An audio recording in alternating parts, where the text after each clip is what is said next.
Now in this video, I want to talk about another issue that lots of grapplers all over the world have, and that's getting their hooks in so that way they can start taking the back against the top turtle position.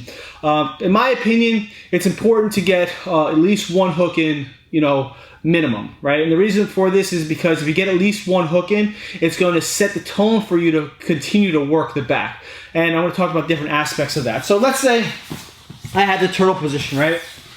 So I have the turtle position. I don't have a knee inside. He's nice and tight, right? So he has a proper turtle on him. So he has his shell closed. I need to break the shell open. Watch the video where I talk about the concept of keeping hip control and navigating your area so you can basically learn how to break the shell open. So when I'm here, I have to be able to break the shell and keep it open in some way. Ideally, especially from this situation, it helps me to basically to get the harness grip, right? So let's say he's covering up here and I have the ability to grab his wrist. If I have the ability to grab his wrist and he's holding nice and tight, so hold nice and tight, I can lift up here.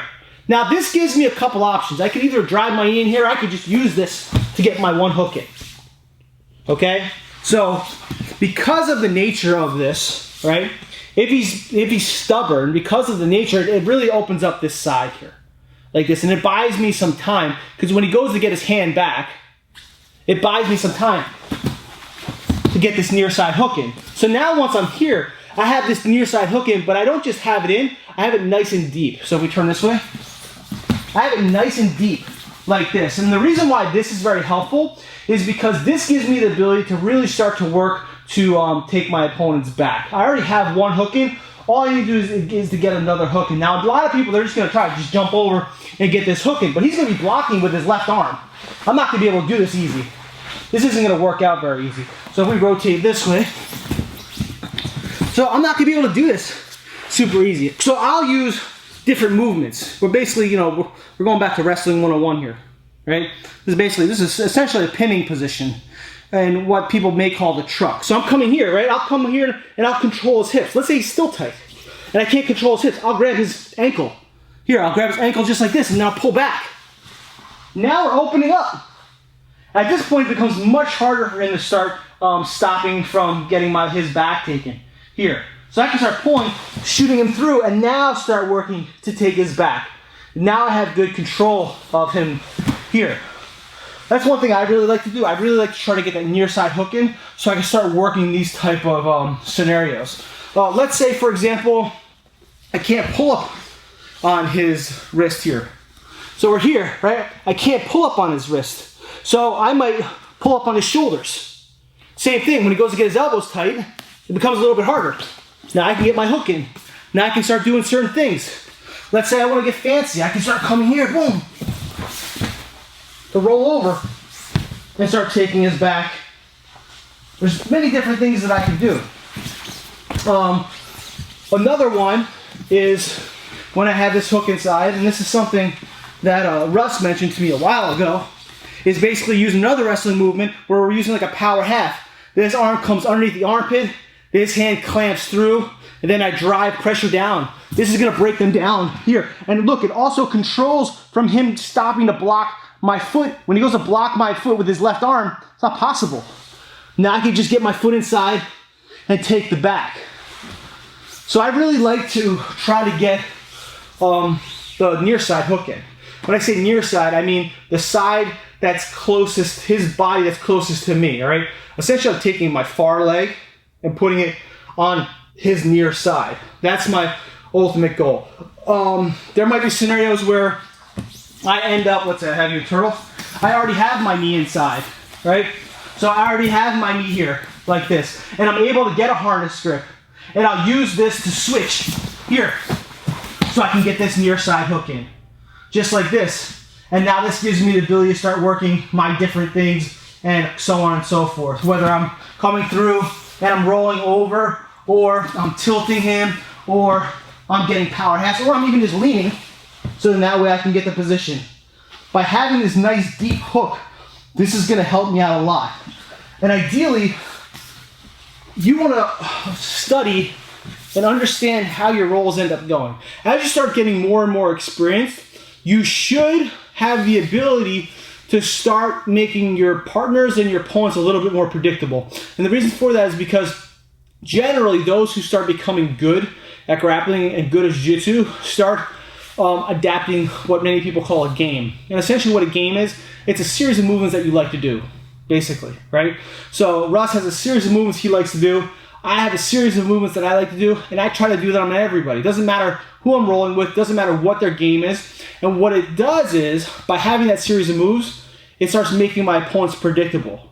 Because my goal is to really put everybody into the same type of situation so I can take advantage of what I'm used to doing. Same thing applies to this stuff, right? You should understand the situations where a person might turtle based off of your game, right? So if I do a certain type of pass, or if I'm a big passer, chances are I'm going to deal with a lot of turtling. Passers deal with a lot of turtling because one of the number one ways to stop a pass is to turtle.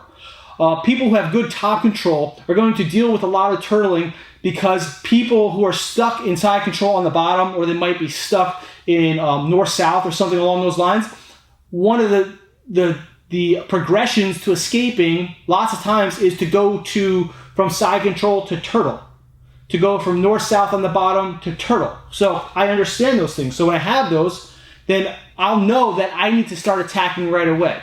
With that, it means, like, let's say I have Russ in side control position here. So I'm going to have him in side control. And he starts working to escape on me. So I start doing the drill. Oh, keep going. And he goes to turtle. So here, at this point, notice how I'm already snatching up the harness. I'm not just going to basically let him turtle and then wait. I'm already snatching up the harness. Now, one thing that I'm not doing correctly is I don't have good hip connection on him. All right? I'm here. So now I'm snatching up the harness and I have good hip connection. Because now when he goes to, like, turn or do things like that, it becomes much harder for him to do that. See how he's just kind of dropping? Because I have good hip connection. I'm combining the concept of hip connection that we talk about in another video, and I'm combining it with my harness grip. If we turn this way, and if I don't have hip connection, now he starts to move around. It's much easier for him to move. It doesn't mean I'm going to lose my harness grip. I might have like a sick harness grip with good chest pressure, but if I combine the harness grip with hip connection, it just makes his life a lot harder, makes my life a lot easier. And that's going to help me also with getting my hooks in easier because I understand when he's going to turtle. So then since I understand when he's going to turtle, it's easier for me to get my harness grips quicker, which makes it easier for me to then start opening him up to go for my hooks. So if we repeat this example, right? Russ is on the bottom. He goes to escape. Oh, I redirect. He keeps going. I get my harness, right? So now I have good hip connection. Now from here, I can use this to start lifting him up, get a hook in. He may or may not try to re-turtle. At this point, I already have him tipped.